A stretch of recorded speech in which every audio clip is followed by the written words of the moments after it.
first and foremost, I guess we should kind of like learn a little about you guys and why having you on this episode is kind of fitting.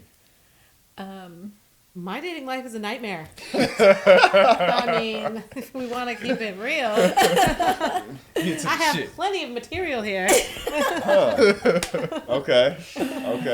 So would I be right to assume that you don't necessarily think love is achievable At anymore? this juncture, I think it's going to be, I feel like it is, but it's going to be extremely difficult because people are just so on to the next, let's move on, or you don't like something about somebody. I think it's going to be very difficult to find because I don't think there's a lot of people that are on the same page and they're not upfront with what they want right from the beginning, or they say they are and then they're really not.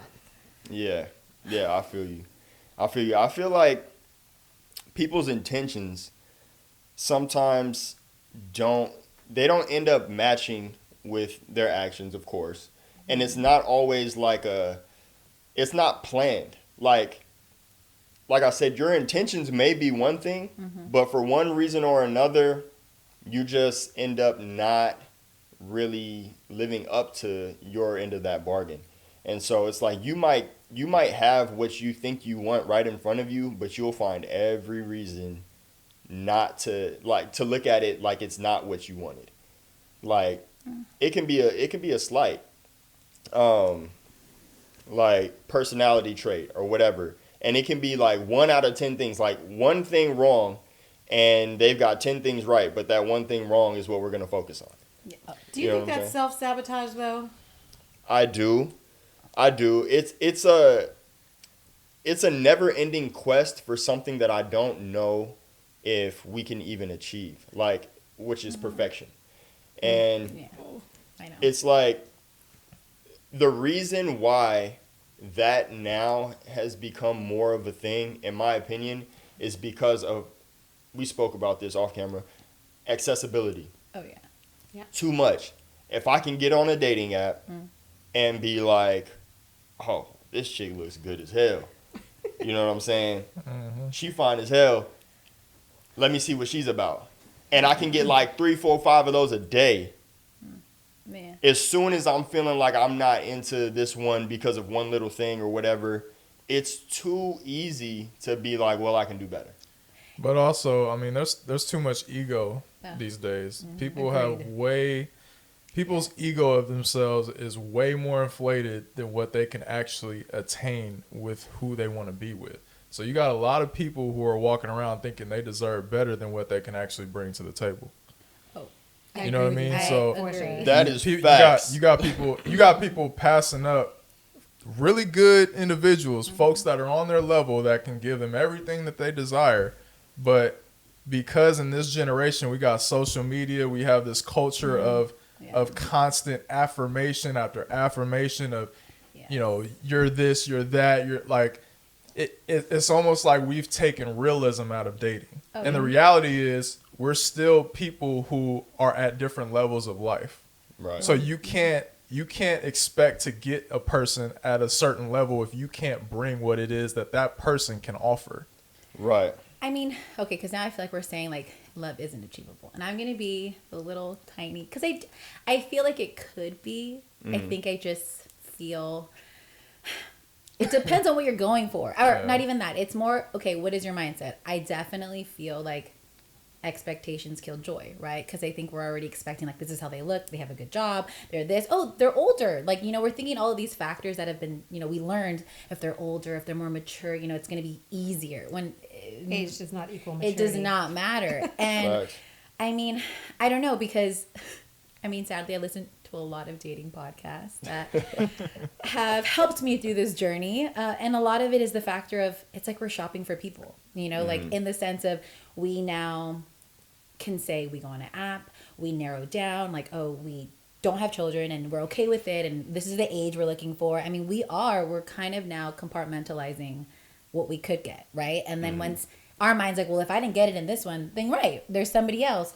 Versus I definitely feel like there have been people that I have met that they have great qualities, and again, that one factor it's so uncomfortable for us to be like, hey, like that made me feel uncomfortable, and like grow from that, because that's what a relationship is, right? Mm-hmm. Like we're two completely different people, completely different experiences. And and that goes back to like what he was saying about perfection. There's absolutely no one on this planet that is perfect. Yeah. So you can't just say, I'm going to toss this out because I didn't like the one thing they did. Right. And people aren't, we talked about this earlier, people aren't mind readers. Yeah. I don't know if I did something that you didn't like. Communicate with that with me. If you're telling me, you check all my boxes, and then all of a sudden the next day I don't, well, what did I do to uncheck these boxes? If I did something that offended you, upset you, hurt you, tell me. Yeah. I don't know. I'm not a mind reader, but, I'm going to just go find somebody else because you can real easy. Let me pick up my phone real quick and see who's there. And that's the thing. I mean, with love, in order to be in love, you got to commit to a person. We're not trained to commit to anything. You know what I mean? Like even when it comes to a career, when it comes to decisions we make in life, everybody is so like, we can't focus on one thing at a time. So if your attention span is that of a freaking grain of sand, you can't focus on one person. No. I'm gonna tell you, with these dating apps, to be honest, I've never really looked at it like this until right now, because I've been known to use these apps. Like I do, definitely. you know what I'm saying? I do. They should sponsor look. Evan. I'm telling you. Look, Evan should be the sponsor and tender, bro. this dude once told me that I should sue dating apps. There's a movie. There's a No, movie. no, listen. It's called Listen, Love listen. He sues it. He went on a date every day for a year, and it said, if you don't find love in a year, like basically call us Right. out. And he did, and he said, I didn't find love. I'm telling you, you should do it. But look, I'm saying It's like, been more than a year for the him. way, but it's still kind of my fault though. It's my fault. I'll take ownership of it, because like I've found a couple of good situations that lasted a little while, and then What's a little while? Sorry. Well, one of them was like a few months. The other one was like 6 months. The most recent. And I've met some dope ass chicks, you know. Yeah. So I'm not gonna blame it on a dating app. Yeah. But the thing is getting back to what I was about to say. The way dating apps are set up, I don't believe they're designed for us to just find one person and be happy. Like, you got to think about it. We all have the mindset of, especially if we're attractive individuals, we have the mindset of, I matched with somebody, you can't possibly think that you're the only person I'm talking to right now. There are other people who wanted to match with me too, and if I found them attractive as well, what am I going to do? No, I'm not going to match with them. I'm not talking to them because of the potential of who I might meet. But wait, now I kind of feel like you're saying, like, by the looks, like, that's what, like, the first step of, like, what love is, in a sense? No, well, actually, to be honest with you, looks are the first step. The As far as step for is looks. guys, I can only speak for men. We are visual people. Okay, Yes. we discovered that. Yes. We learned. So Yes. I'll be honest. I'm not gonna. I have to want to get to know you. Yes. So if I'm not attracted to your appearance, I'm not gonna want to get to know you. Especially on a dating app. What I'm gonna read your prompts, and you sound like a dope, down to earth chick, but you ugly as hell, and I'm gonna want you. Right. Okay, Like the physical. That's definitely where men and women differ. Yes. The physical gets you the person, but it's the character that keeps you. Yeah, that's what I'm saying. Like, I love the perfect profiles are the ones who are pretty, and then it's like, oh, they sound like they're down to earth too. Yep. Because what we don't like is the fine women, the beautiful, externally beautiful women who are jerks. Mm-hmm. You know what I'm saying? Like, it's like a unicorn when you're like super fine, but you're polite. You're not big headed. You know what I mean? Like, you're funny. You're like all that. Oh, he's totally describing me right now. So hey, y'all holla at her. She's single. You know what I'm I was saying? thinking the same thing. I was like, my girl right here. Yeah, that's you too, My girl. soulmate. no, but but I mean, no, even- Can I seriously match though. with you? But We seriously literally would though. say that, like, I would match with you, like, in a heartbeat, like giving each other advice. And here's the thing, and I have to address this.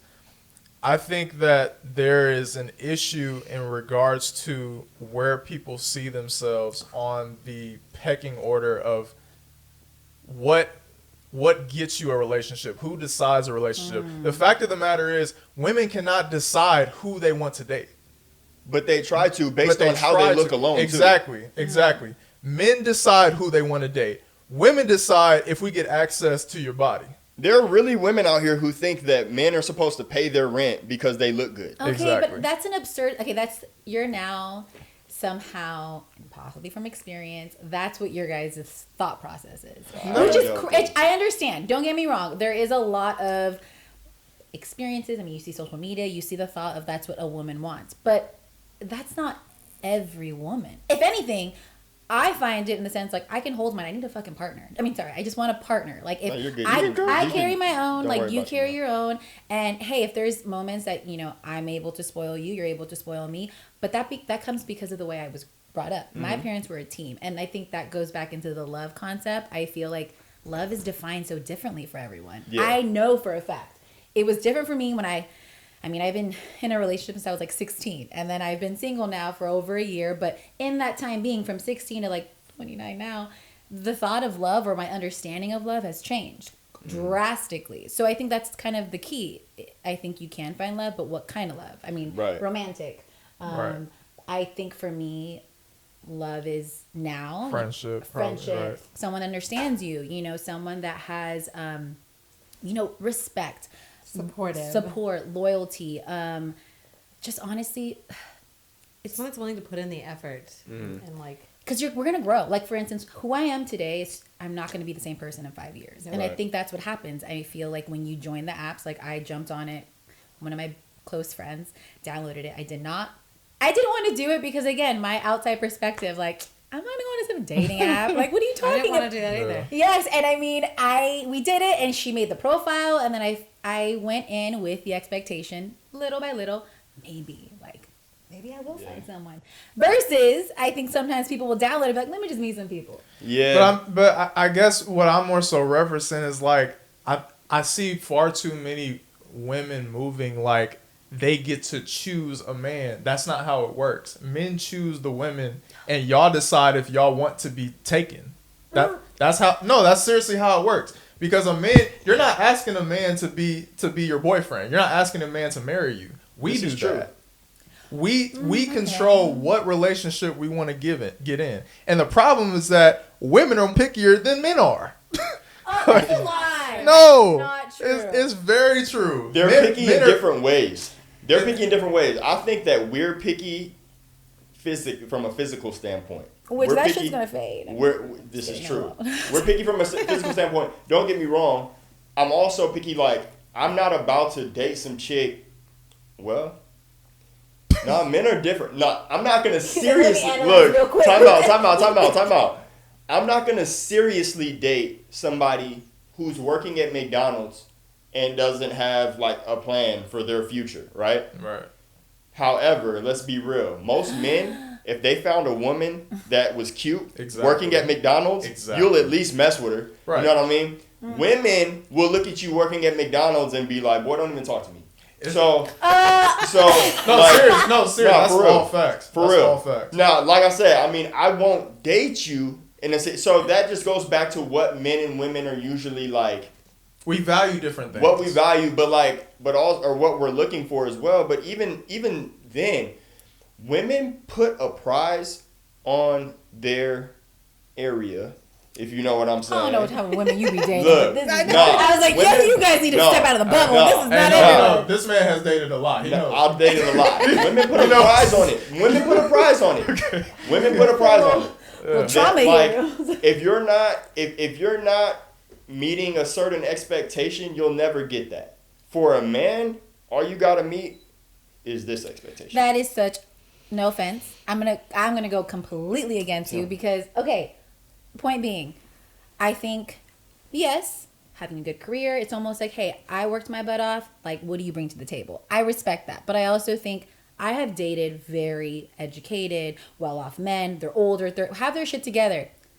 Then they are emotionally stunted, like in the sense of like, and vice versa. Mm. I mean, I feel like you can't say it's like men and like women, because then you also throw culture, you throw experiences, you throw all of that, where it's, I think, a specific type of man or a specific type of woman that I think at a certain age, definitely, I think because I am older now, I see things differently in the sense of, yes, have a good job, but at the same time, like, be a good person. You know, I think like being a good person outweighs if you, I mean, and it's just going into a tangent now, but I've gone on dates with men who have flashed how much money they make, and I'm just like, I don't care. I don't know if it's just care about it. Well, they're not confident. They're using that as all of their confidence. And that's not a confident man. You can't lead with that. But it's almost like, well, I just want, like, you know, I know you are career oriented, but you know, you don't have to worry about that. And it's like, is this really what you think of me? It's like such a 1950s way of thinking of a relationship. Like, I'm going to take care of you, and you don't have to worry about anything. And by you saying what you said, kind of reinforces that. But is that so wrong?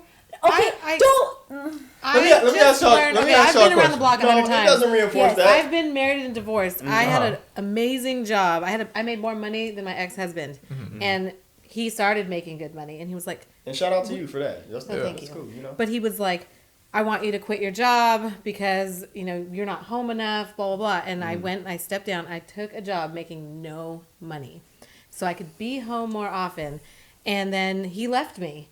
And that was my hardest lesson to learn. Is like, I will absolutely 100% never depend on anybody but myself. Yeah. He was a douche. That's not what a real man is supposed to do. I agree with you. I agree. Definitely. That's an isolated situation. I don't think a real man, like a high character guy, would ask you to do that and then leave you for it. That's not how that wasn't why he left me, but but I mean, in regards to that money concept, I feel like money, in my mind, money is power. And I kind of feel like, and you can't say I just told this to him yesterday. As a man, money, and to me, from my experiences too, money is power. I think again, like you said, is that a bad thing? Absolutely not. I think if it's coming from a genuine place, and this is your partner, this is someone that you want to create a life with, 1000%. I mean, why not? Why not cherish or, you know, celebrate with someone that you love? And like, you know, I don't see as, in my mind, money has never been like a control aspect. But as a male, I mean, I don't want to throw in like our cultural norm. That is it. I mean, you just even said right now, like a woman, you know, she wants to be, you pay everything. And it's like, no. But by you even saying that comment kind of reinforces the fact that you kind of do feel like money is power then. No, well, money is definitely power. Money is factually power. Like, it is what it is. Like, I can tell you from my own experience, like, I don't have to hide it. It went viral. Everybody knows about what I did last year when I made that half-court shot. Won a bunch of money. I will tell you. He's ready to slap some folks. Yeah, like, basically, when you get that kind of money, there is no chance that you won't have somebody coming to you for help. Of course. There's no chance. So, what is that? That's a form of power. You have the power to say yes or no to that. You know what I'm saying? So, that's just... But in relationships, though, like, money is the thing that men use as provision. To provide for a family, to provide for the wife, to give that's his contribution to his family. Women contribute in their own ways. But women can't contribute the other way, too? No, they can't. Oh, okay. I absolutely agree. They can't. Like, the thing is, like, I'm dating somebody who's going to have a probably thriving career. Like, I love it. Like, shoot. Two incomes better than one. Like, all things work out. So, like, I'm not tripping on that. But it's like, the problem is that I think women don't know how to respect men when they get into a position of high earning potential, or they get to a point where they're making just as much or if not more, and then there becomes a power struggle. Because it's like, well, women feel like, oh, well, I'm making just as much as you, and, you know, you ain't shit. You know what I'm saying? Like, that's how women will sometimes look at men who are not making as much as they are. Yeah. And then you got men who are natural providers and protectors who want to take care of the wife and the family. And then now, all of a sudden, their masculinity is challenged and their self-esteem is challenged. And then you just have this dichotomy where where do I fit into the equation? All right, well... Not to cut you off, but we do want to transition because we went deep into that just like I knew we would. Yeah. But okay, while we're trying to find out is love achievable? Yeah. Love is achievable, and before we transition, I'm gonna say this: all these things we talked about, the majority of it, in my opinion, doesn't have much to do with love. No. It doesn't. That's the whole thing. That's why we're missing. I feel so many people are missing the boat. Is because love doesn't have finances tied to it. No, it does not. Love doesn't have a power struggle tied to it. That McDonald's girl could have gave you love. You see what I'm saying? But Exactly. no. But we require much more. So now relationships, marriages, and all that stuff it's more. Love is not enough. Thanks for watching. If you enjoyed this video, please subscribe on YouTube, Spotify, and Apple Podcasts. Plus, get exclusive and behind-the-scenes footage by subscribing on Patreon. We also appreciate all donations, so if you would like to support, please don't hesitate to hit that Cash App in the description below.